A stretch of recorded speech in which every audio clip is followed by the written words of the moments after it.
Hello students, तो कैसे हैं आप सभी। जैसा कि आप सब जानते होंगे, सोल के थर्ड सेमेस्टर के रजिस्ट्रेशन स्टार्ट कर दिए गए थे।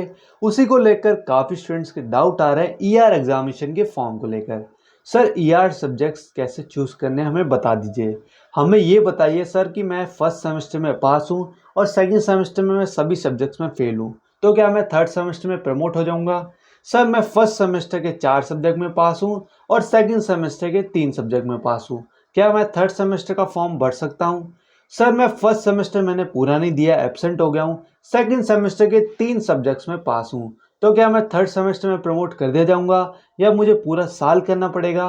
सर, कैसे पेमेंट करनी होगी और कितनी होगी, ये सारी चीज़ें बता दीजिए। तो आज की वीडियो में आपके ईआर एग्ज़ाम के जो सब्जेक्ट्स हैं उनको लेकर आपके सारे डाउट्स क्लियर कर दिए जाएंगे। उसके लिए आपको वीडियो को एंड तक जरूर देखना है। तो चलिए वीडियो को आगे बढ़ाते हैं। उससे पहले आप चैनल से नहीं जुड़े हैं तो प्लीज़ सब्सक्राइब करते हुए और वीडियो को लाइक करते हुए जरूर जाएगा। डिस्क्रिप्शन में आपको टेलीग्राम और व्हाट्सएप का लिंक मिलेगा, उसे भी जाके ज्वाइन कर लीजिएगा। आगे बढ़ते हैं हमारे एग्जामिनेशन फॉर्म की तरफ। एग्जामिनेशन फॉर्म के ऊपर वीडियो पहले ही बना दी गई है। हम आज सिर्फ ईआर सब्जेक्ट्स की बात करेंगे। ये देखिए, जैसे आप थर्ड सेमेस्टर का फॉर्म खोलेंगे, आपके सामने सबसे पहले थर्ड सेमेस्टर के सब्जेक्ट शो होंगे। उसके नीचे आपको शो होंगे आपके फर्स्ट और सेकंड सेमेस्टर के सब्जेक्ट्स। अब इनके आगे क्या क्या लिखा होगा, आपके 7 सब्जेक्ट फर्स्ट सेमेस्टर के होंगे और 7 सब्जेक्ट आपके सेकंड सेमेस्टर में होंगे। उसके आगे आपके यहाँ साइड में लिखा होगा pass fail pass fail pass fail, और उसके आगे लगा होगा टिक। अब टिक का मतलब क्या है, पास वाले भी क्या टिक कर सकते हैं? नहीं, अगर आप पास है तो बड़ी मुश्किल से पास हुए हैं तो उसको पास ही रहने दीजिए। गलती से भी पास वाले के सामने टिक मत कीजिएगा। वो टिक इसलिए होता है, अगर आप इम्प्रूवमेंट चाहते हैं, आप अपने मार्क्स से खुश नहीं है पासिंग मार्क्स से, आप और अच्छे मार्क्स चाहते हैं, तो आप उस पर टिक करके उसका दोबारा एग्जाम दे सकते हैं। पर जहाँ तक मुझे लगता है कोई भी सोल का स्टूडेंट ऐसा हो नहीं होगा जो ये गलती करेगा। ये बात आपको समझ में आ गई। अब आपको टिक किस पर करना है, जितने भी आपके फेल वाले सब्जेक्ट्स हैं उन सब पे आपको टिक लगाना है, और कंपलसरी ये लगाना ही पड़ेगा। अब देखिए, जिस स्टूडेंट के आप देख सकते हो मुश्किल से 1 2 3 4 4 सब्जेक्ट में पास है और बाकी सभी सब्जेक्ट्स में फेल है। ये बात आपको समझ में आ गई। अब इसका क्या होगा, मैं आपको 3 एग्जाम्पल के थ्रू समझाता हूँ। बाकी आपको पता है, टिक करके आपको यहाँ पे I have read the understanding, इसको करके सेव कर देना है। यहाँ पे सेव आएगा, इसने सेव कर दिया, इस वजह से व्यू आ रहा है। तो आप सेव कर देंगे तो ऑटोमेटिक सेव हो जाएगा, उसके बाद आप इसे चेंज नहीं कर सकते हैं। ये बात आपको समझ में आ गई। अब मैं एग्जाम्पल के थ्रू बताता हूँ आपको। देखिए, अगर आप फर्स्ट सेमेस्टर में 4 सब्जेक्ट में पास हैं और आप सेकंड सेमेस्टर में भी 4 सब्जेक्ट्स में पास हैं, तो क्या आप थर्ड सेमेस्टर के एडमिशन फॉर्म भर सकते हैं या नहीं? आप भर सकते हैं। आप थर्ड सेमेस्टर में प्रमोट कर दिए जाएंगे। क्यों? 4 4 8 सब्जेक्ट्स आप पास कर चुके हो। सोल ये कहता है आपके जितना भी ईयर होता है 2 सेमेस्टर, उन दोनों को मिला के आपको आधे सब्जेक्ट्स में पास होना जरूरी है। यानी आपके 14 सब्जेक्ट्स हैं तो मिनिमम आपको 7 to 8 सब्जेक्ट्स में पास करना होगा, तभी आप थर्ड सेमेस्टर में प्रमोट किए जाओगे। वरना आपको पूरा साल दोबारा फर्स्ट जो उसमें भी फेल हो उसके एग्ज़ाम आपको दोबारा देने पड़ेंगे। अब वो एग्ज़ाम कब होंगे? अगर आप फर्स्ट सेमेस्टर के सब्जेक्ट्स में फेल हो तो उसके एग्ज़ाम होंगे आपके थर्ड सेमेस्टर के साथ, मतलब एक छोड़ के एक अगले सेमेस्टर में। और अगर आप सेकंड सेमेस्टर में सब्जेक्ट्स में फेल हो, उसके एग्ज़ाम होंगे आपके फोर्थ सेमेस्टर के साथ। तो आपका पूरा साल बर्बाद हो गया, क्योंकि फर्स्ट वालों के थर्ड वालों के साथ होंगे और सेकंड वालों के फोर्थ और सेम वालों के साथ, मतलब आपके जो सीनियर होंगे या जूनियर होंगे उनके साथ आपके एग्ज़ाम होंगे। ये बात आपको समझ में आ गई। अब आते हैं जिस स्टूडेंट ने फर्स्ट सेमेस्टर दिया ही नहीं है पूरा, या तो वो एब्सेंट हो गया या सभी फर्स्ट सेमेस्टर के सब्जेक्ट्स में फेल हो गया, उसके साथ क्या होगा? अगर आप ऐसा होता है तो आप सिर्फ 7 सब्जेक्ट्स में फेल हो, पर उसके लिए आपको सेकंड सेमेस्टर के सभी सब्जेक्ट्स में पास होना पड़ेगा। अगर एक में भी आपकी एब्सेंट या फेल आ गई है तो आप पूरा फेल माने जाओगे, मतलब आपका पूरा फर्स्ट ईयर ही फेल माना जाएगा। ये बात आपको समझ में आ गई।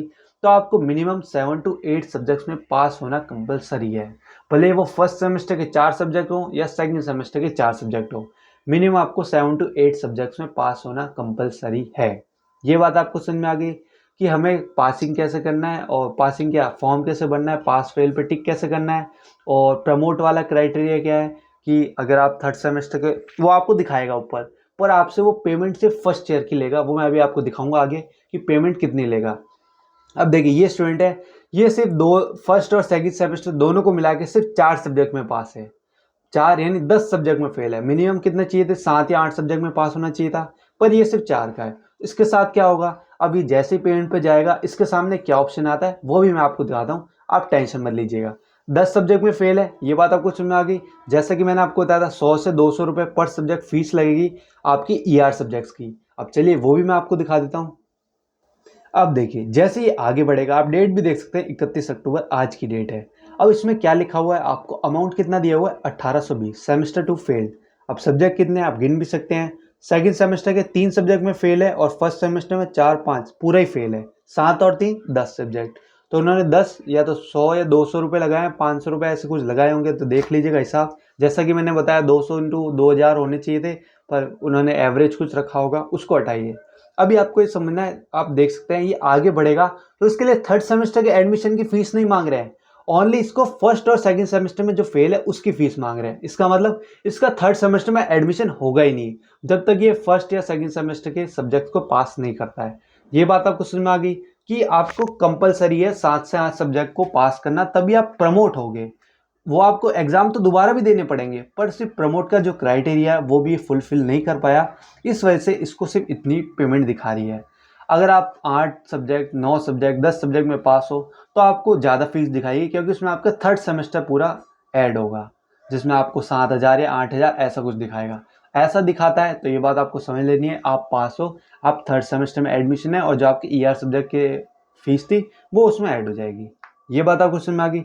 अब पेमेंट पेमेंट अभी आपको नहीं करनी है, जब मैं आपको बताऊंगा तब कीजिएगा। पेमेंट के ऊपर एक डेडिकेटेड वीडियो बनाई जाएगी जिसमें लाइव पेमेंट करके कितने दिन में फी रिसिप्ट, कितने दिन में हमें पता चलता है कि हमारी पेमेंट कंफर्म हुई, वो सारी चीज़ें बताई जाएगी। अभी थोड़ा पोर्टल को सही होने दीजिए, जो स्टूडेंट हैं गलती कर रहे हैं उनको भुगतने दीजिए, उनको आने दीजिए कि क्या क्या उनके इश्यूज आ रहे हैं, ताकि बाकी स्टूडेंट्स को दिक्कत ना हो। बाकी उनको भी आएगी तो उनकी गलती है, क्योंकि मैंने आपको जब एडमिशन फॉर्म निकले थे तभी बता दिया था। वेट कीजिए 3-4 दिन, आपको खुद बताया जाएगा कब से आपको फॉर्म भरने हैं। 15 नवंबर बहुत डेट है हमारे पास, आराम से फॉर्म भरेंगे, कोई दिक्कत की बात नहीं है। तो चलिए वीडियो को ही ख़त्म करते हैं।